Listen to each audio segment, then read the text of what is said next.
Et direction d'abord la Guinée où le gouvernement a annoncé des actes forts pour faire face à la crise de liquidité qui dure depuis bientôt un an. Des nouveaux billets de banque vont être injectés et aussi des réformes économiques ont été annoncées. Idrissa Cissé est à Conakry pour Média TV. Ici en République de Guinée, la crise de liquidité s'intensifie. Depuis plusieurs mois, le cash se fait rare dans les banques et retirer de l'argent devient un véritable parcours du combattant. Face à cette situation devenue intenable, les autorités passent à l'action. Plusieurs milliards de francs guinéens seront injectés dans le circuit bancaire pour réapprovisionner les guichets et soulager les usagers. Au-delà de cette urgence, le gouvernement enclenche une transformation en profondeur. Objectif, réduire durablement la dépendance du cash. Pour y parvenir, il veut accélérer la bancarisation et imposer progressivement les paiements électroniques.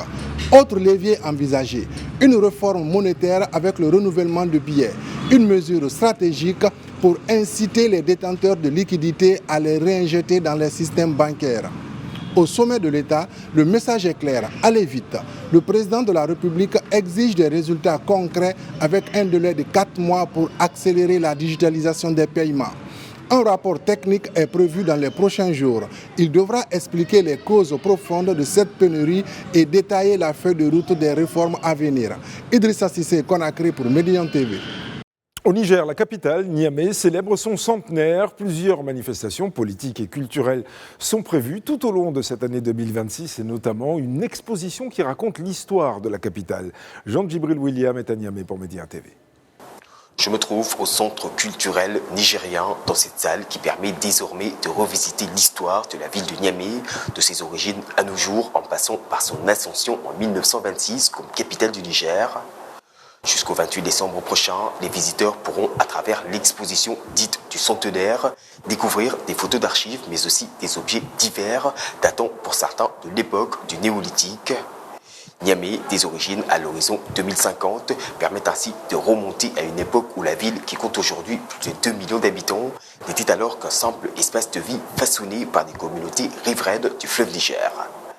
La seconde partie de cette exposition permet d'ailleurs de découvrir le visage et le parcours de diverses personnalités, politiques pour la plupart, qui ont remarqué les transformations historiques, urbaines et culturelles de la ville de Niamey. Il faut savoir que cette exposition s'inscrit dans le cadre des festivités qui marquent cette année le centenaire de la ville comme capitale du Niger.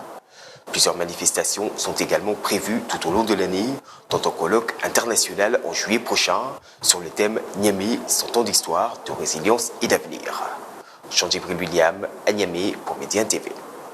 Au Sénégal, ce sont les inventeurs qui sont à l'honneur. 8 inventions présentées au Salon des inventions de Genève ont en effet été primées. Sirmi Boukaka est à Dakar pour Média TV. Ici au Sénégal, l'actualité met l'accent sur les différentes distinctions remportées par le pays lors de la 51e édition du Salon international des inventions de Genève. Ces distinctions sont des médailles d'or, d'argent et de bronze.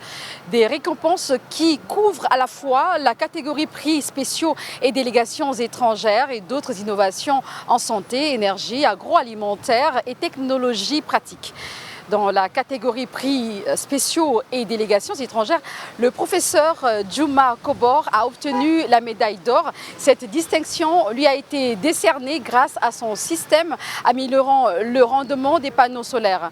L'innovation du professeur consiste à traiter la surface du silicium à l'échelle nano pour que les panneaux solaires captent beaucoup plus de lumière et perdent beaucoup moins d'énergie, ce qui augmente leur rendement.